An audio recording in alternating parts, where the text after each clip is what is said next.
Hello kids, हिस्ट्रीचा आपण India after Mughals part 2 बघूया. आता पहिल्या पार्टमध्ये आपण काय काय बघितलं तर लॅटर मुघल्स कोणाला म्हणायचं, त्याच्यानंतर मुघल एम्पायर डिक्लाइन व्हायला कुठले कुठले फॅक्टर्स रिस्पॉन्सिबल होते, त्याच्यानंतर न्यू इंडिपेंडंट स्टेट्स त्याच्यामध्ये हैदराबाद, अवध, बेंगॉल हे कसे निर्माण झाले आणि रिजनल पॉवर्स त्याच्यामध्ये राजपूत, सीख आणि जाट होते. या सगळ्या गोष्टी बघितल्यानंतर आता आपण ह्याच्यात पार्टमध्ये बघायचं आहे इमर्जन्स ऑफ रिजनल पॉवर्स. कुठल्या कुठल्या तयार झाल्या त्या राजपूत, सीख, जाट. आता राजपूतपासून सुरुवात करूया. The breakdown of the Mughal created favorable condition for several other ruling dynasties to establish their political supremacy was the Rajputs. म्हणजे मोगलांचं जेव्हा ब्रेकडाऊन झालं त्याच्यामुळे रुलिंग डायनास्टीजमध्ये राजपुताना यांचं राजकीय वर्चस्व प्रस्थापित करण्यासाठी अनुकूल परिस्थिती निर्माण झाली.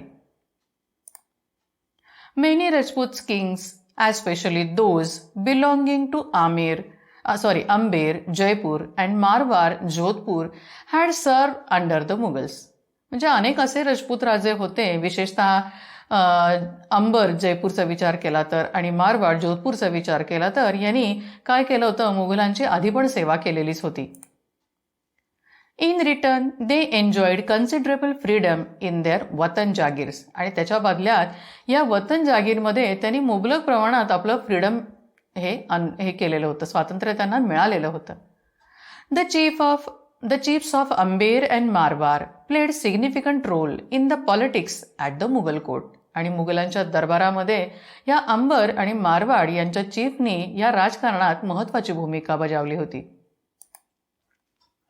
They added a large portion of the empire to their territories either by keeping themselves all off from their policies or by actively engaging themselves in it. आता त्यांनी करताना काय केलं, स्वतःच्या राजकारणापासून दूर काही गोष्टी ठेवून किंवा त्याच्यात सक्रिय सहभाग घेऊन हे ऍक्टिव्हली पार्टिसिपेशन करून ह्या साम्राज्याचा, या मुघल एम्पायरचा बराचसा भाग त्यांच्या प्रांतांना जोडलेला होता.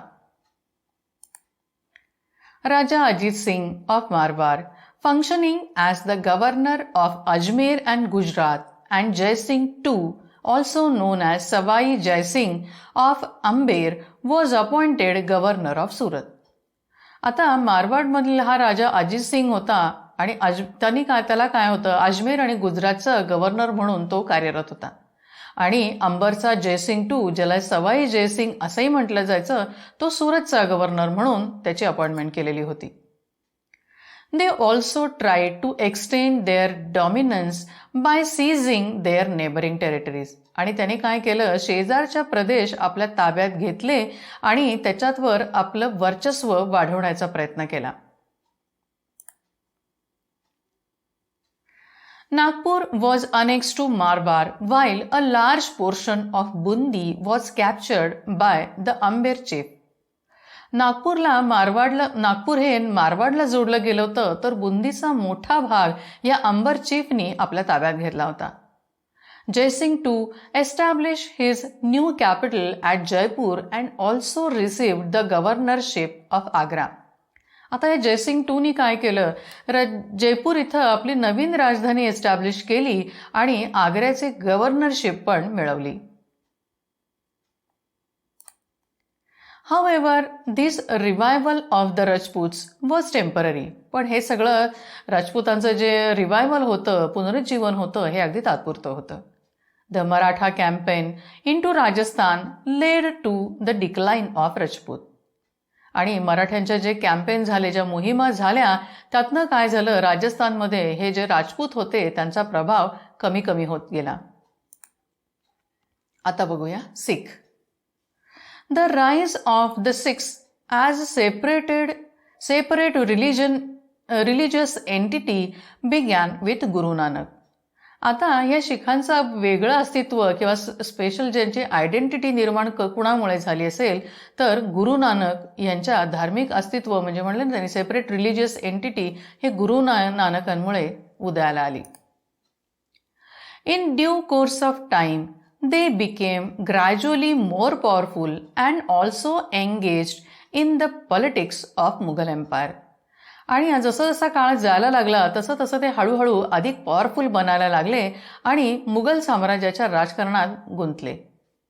However, their persecution under Aurangzeb turned out to be the reason for the revolts of the Sikhs.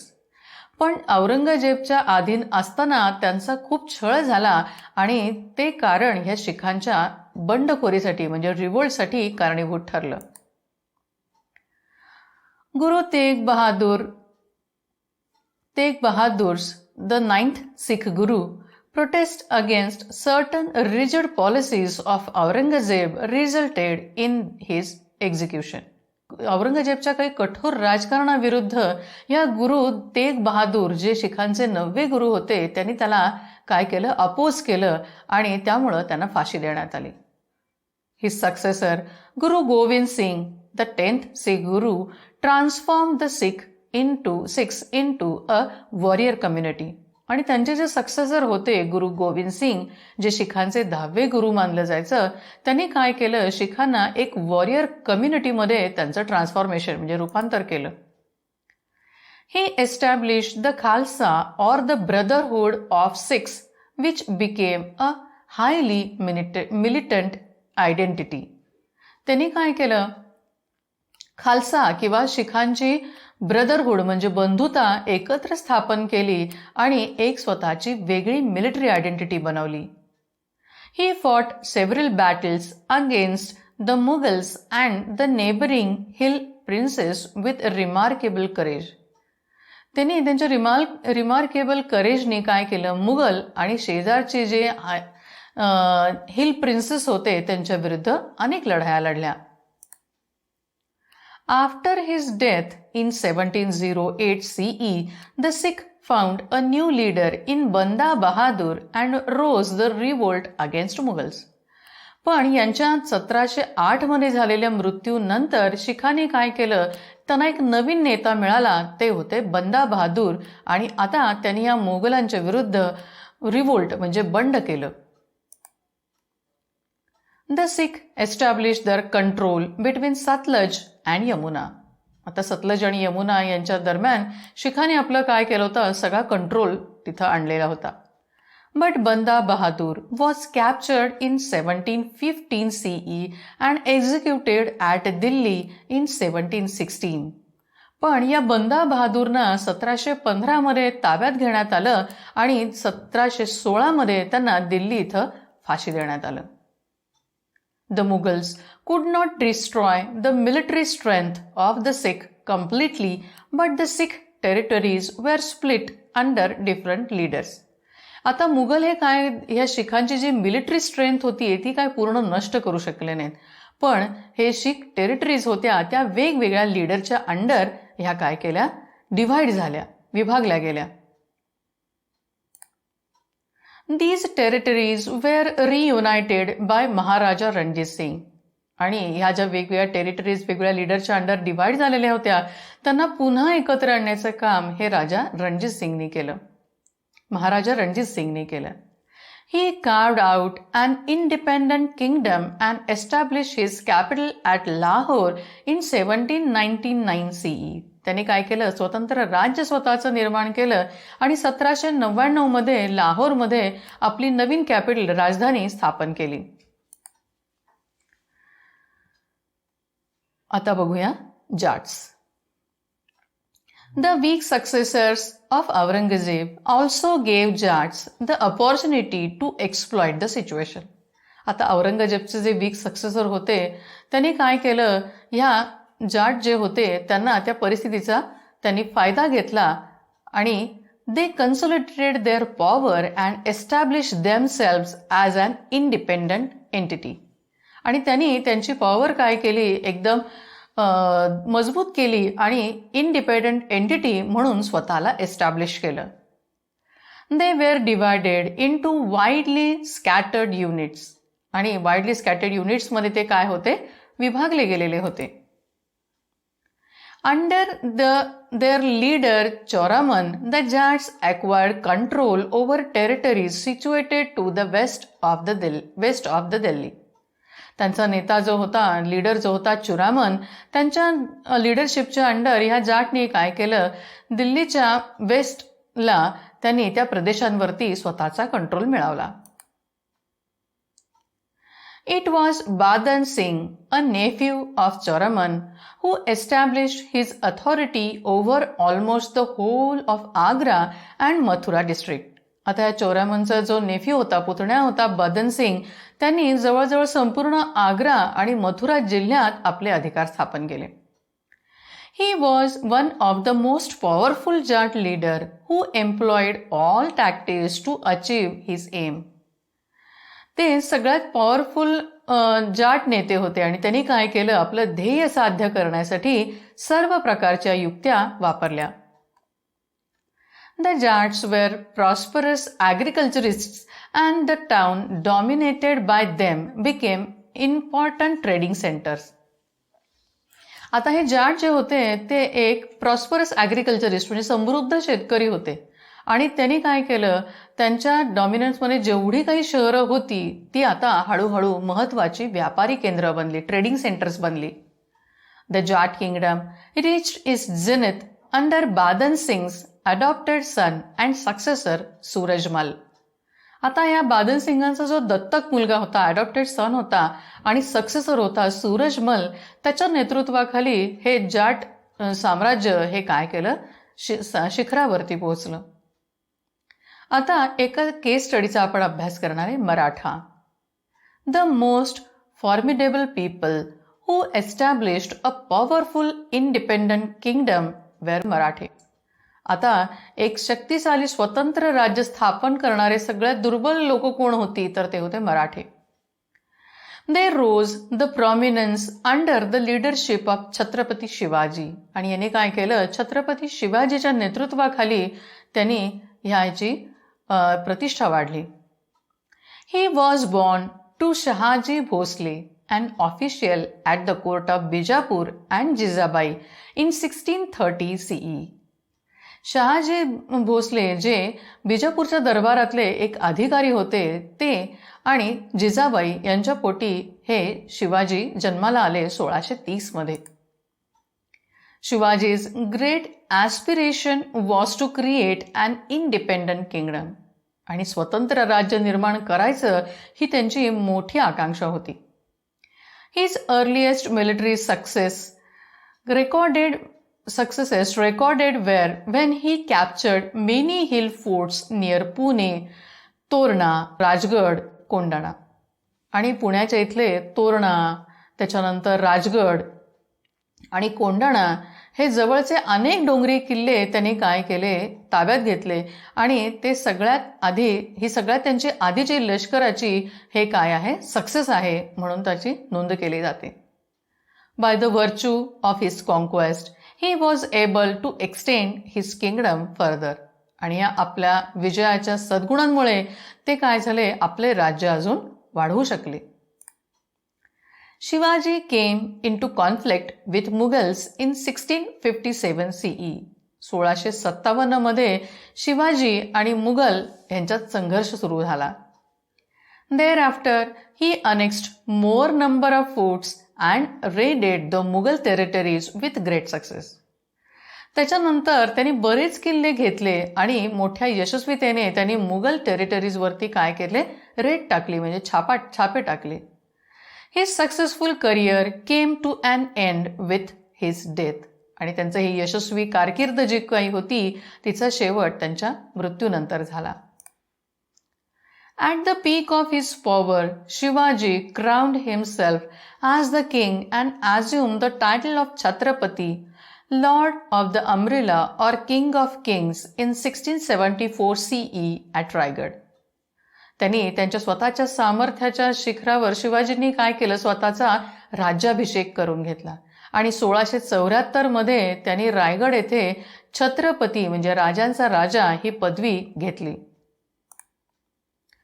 After his death, Shivaji was succeeded by his eldest son Sambhaji. त्यांच्या मृत्यूनंतर शिवाजींचे सक्सेसर होते Sambhaji. The effective control of Maratha kingdom passed into the hands of Peshwas, prime minister. पण त्यांच्यानंतर मात्र ह्या मराठा राज्याचा जो काही इफेक्टिव्ह कंट्रोल होता तो पेशव्यांच्या ताब्यात गेला. पेशवे म्हणजे काय? प्राईम मिनिस्टर, पंतप्रतिनिधी किंवा पंतप्रधान आपण म्हणतो. Balaji Vishwanath was the first Peshwa as his successors played an important role in the expansion of the Maratha dominion. Balaji Vishwanath हे पहिले पेशवे होते आणि मराठ्यांच्या राज्याच्या विस्तारात त्यांच्या वारसाने खूप मोठी भूमिका बजावली. Balaji Vishwanath made the Maratha power the strongest, आणि बाळाजी विश्वनाथनी ही मराठा पॉवर जी होती ती काय केली? स्ट्रॉंगेस्ट बनवली. They made the Peshwa the real head of the Maratha Empire who assumed all the power. आणि या पेशव्यांनी काय केलं? मराठ्यांच्या साम्राज्याचे खरे प्रमुख बनले आणि सगळी सत्ता पूर्ण मिळवली. The office of Peshwas became hereditary in the family of Balaji Vishwanath. आणि हे बाळाजी विश्वनाथांनी त्यांच्या घराण्यामध्ये हे पेशव्यांचं जे कार्यालय होतं, ऑफिस होतं, ते वंश परंपरागत म्हणजे हेरिडिटरी बनलं. Pune became the capital of the Maratha kingdom under the rule of Peshwas. आणि पेशवांच्या राजवटीमध्ये पुणे हे काय झालं? मराठा राज्याची राजधानी बनलं. Peshwas fought against the Mughals and established their hold over Gujarat and Malwa. आता या पेशव्यांनी काय केलं? मुघलांविरुद्ध लढा दिला आणि गुजरात आणि मालवा याच्यावरती आपला कब्जा मिळवला.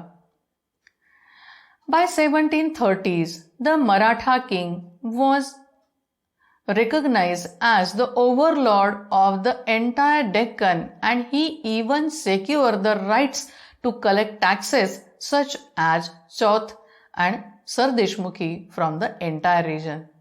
1730च्या दशकात काय झालं? हा मराठा राजा हा संपूर्ण दख्खनचा काय झाला? ओव्हरलॉर्ड म्हणजे अधिपती म्हणून ओळखला गेला आणि त्याने चौथ आणि सरदेशमुखी हे जे टॅक्सेस होते ते सगळ्या प्रदेशातनं कलेक्ट केले.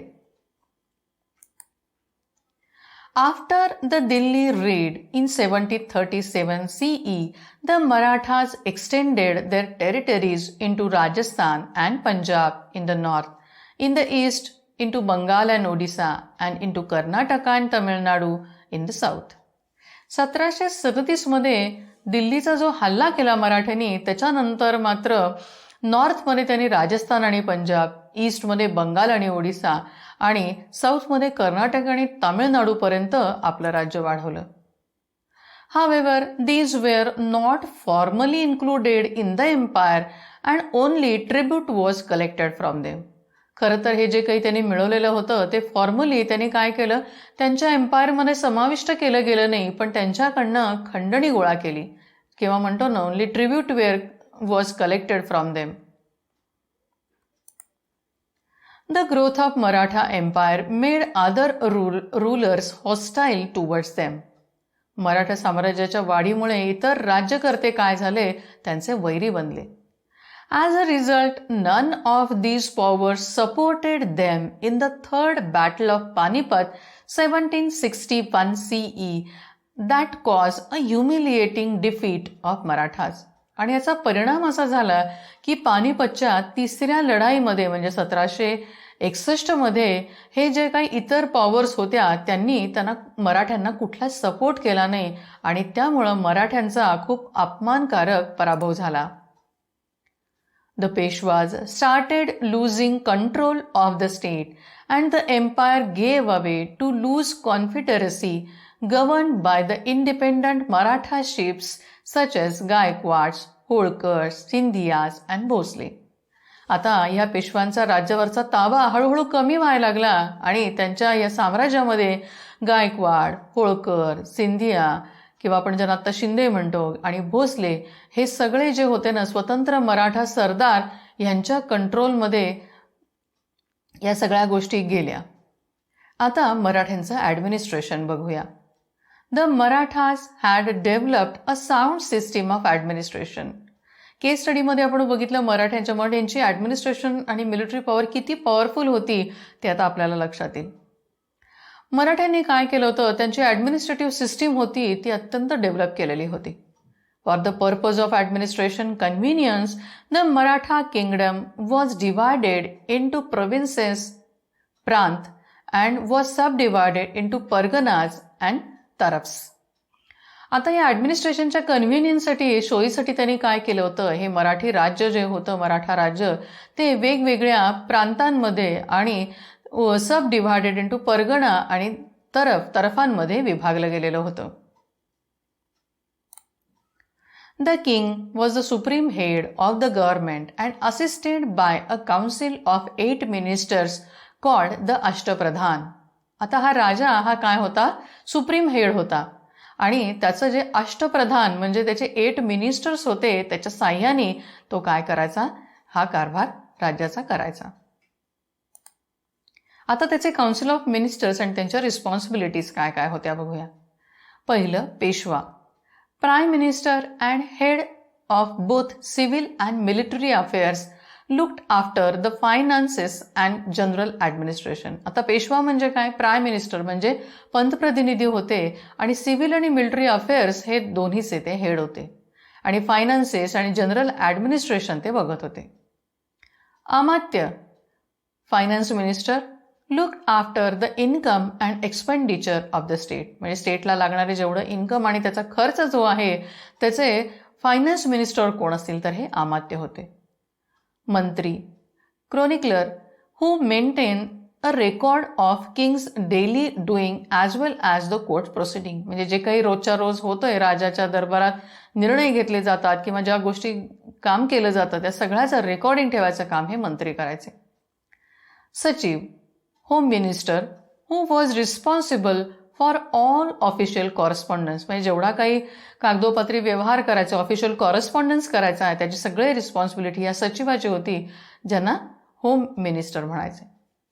सुमंत, फॉरेन सेक्रेटरी होते ते.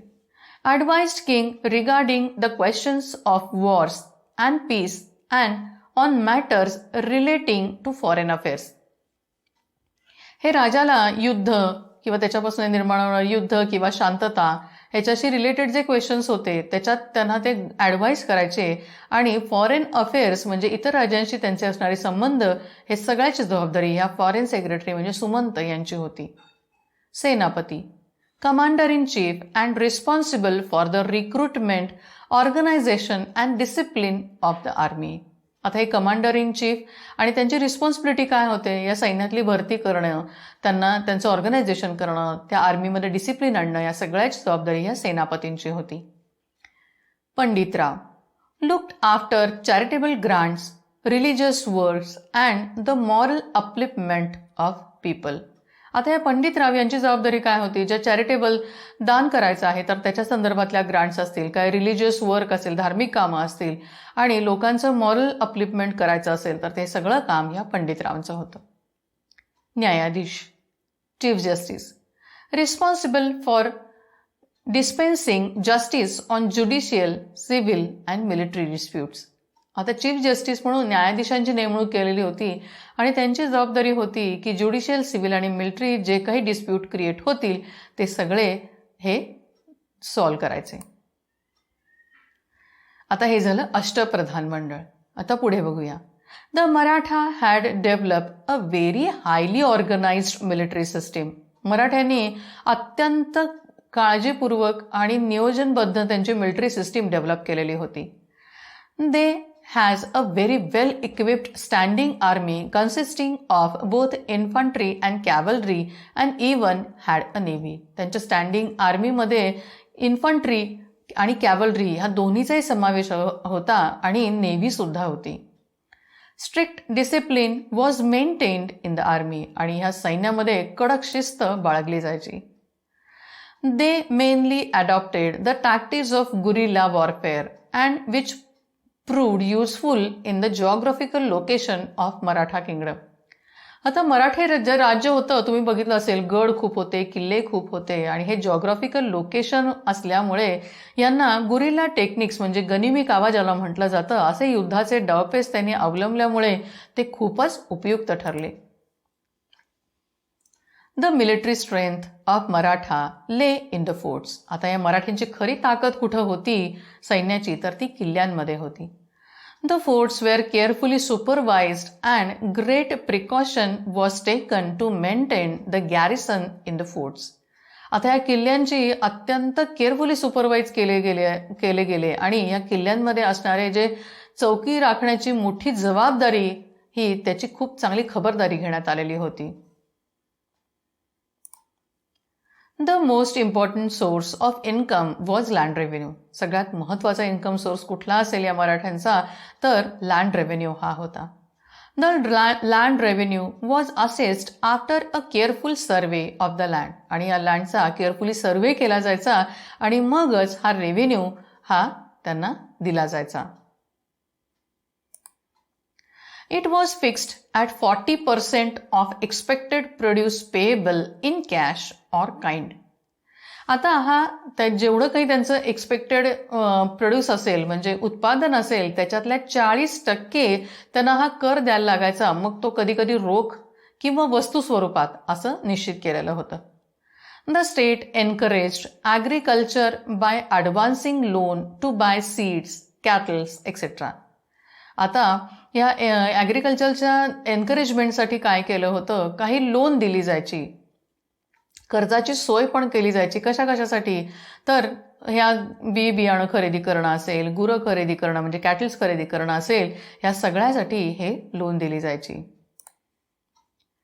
Due to hilly terrain the state did not yield much land revenue. आता सगळा प्रदेश तुम्ही जर बघितला मराठे राज्याचा, हा सगळा डोंगरांचा भाग होता, त्यामुळे त्यांना फारसा लँड रेव्हेन्यू मिळाला नाही. Therefore, besides the land revenue, the other source of income of government were Chauth and sardeshmukhi. आता या लँड रेव्हेन्यू व्यतिरिक्त या सरकारला हे चौथ आणि सरदेशमुखी हे इन्कम सोर्स होते. आता चौथ म्हणजे काय बघूया. चौथ means 1/4, that is 25% of the land revenue to be paid to the जमीनदार्स. आता चौथ म्हणजे काय, हे 1/4 म्हणजे 25% लँड रेव्हेन्यू हे जमीनदारांना द्यायला लागायचं. This was collected by the Maratha in the Deccan. आणि मराठ्यांनी हे डेक्कनमध्ये गोळा केलं होतं.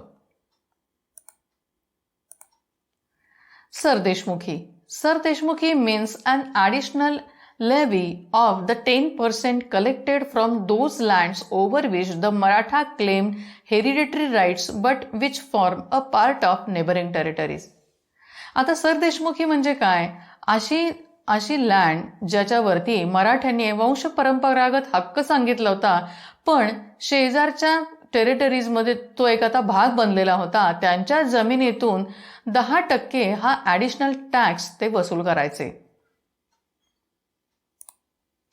The Maratha, along with endless military campaign, had also established an efficient administrative system. मराठ्यांच्या सतत चालू राहणाऱ्या मिलिटरी कॅम्पेन सहित त्यांनी काय केलं होतं, ही इफेक्टिव्ह ॲडमिनिस्ट्रेटिव्ह सिस्टीम खूप चांगली स्थापन केली होती. But the defeat of Marathas in the third battle of Panipat sowed the seeds of disintegration among the Marathas and ultimately led to its collapse. पण पानिपतची तिसरी लढाई झाली आणि त्यात मराठ्यांचा खूप मोठा पराभव झाला आणि त्याच्यामुळं हे सगळं जे काही एम्पायर होतं ते डिसइंटिग्रेट झालं आणि तिथंच त्याचा नाश झाला. It was eventually annexed by the British east India company in 1818 CE. आणि शेवटी 1818 मध्ये ब्रिटिश ईस्ट इंडिया कंपनीने हे काय केलं, जे काही मराठा एम्पायर होतं ते त्यांच्या राज्याला जोडून घेतलं. आता या चॅप्टरमध्ये आपण काय काय बघितलं, इमर्जन्स ऑफ रिजनल पॉवर कुठल्या बघितल्या, राजपूत बघितले, सिख बघितले, जाट बघितले आणि मराठ्यांची एक केस स्टडी बघितली ज्याच्यात त्यांचं पॉवरफुल असलेलं ॲडमिनिस्ट्रेशन सुद्धा आपण बघितलं. So here ends the chapter India after Mughals part 2. आता हा असलेला व्हिडिओ आहे, PPT आहे, त्याच्यानंतर वर्कशीट आणि क्विज हे आपल्या ॲपमध्ये आणि वेब पोर्टलमध्ये आहेच. तर हा व्हिडिओ आणि PPT पुन्हा एकदा बघा आणि मग वर्कशीट आणि क्विज सोडवा. So here ends the chapter India after Mughals. Thank you.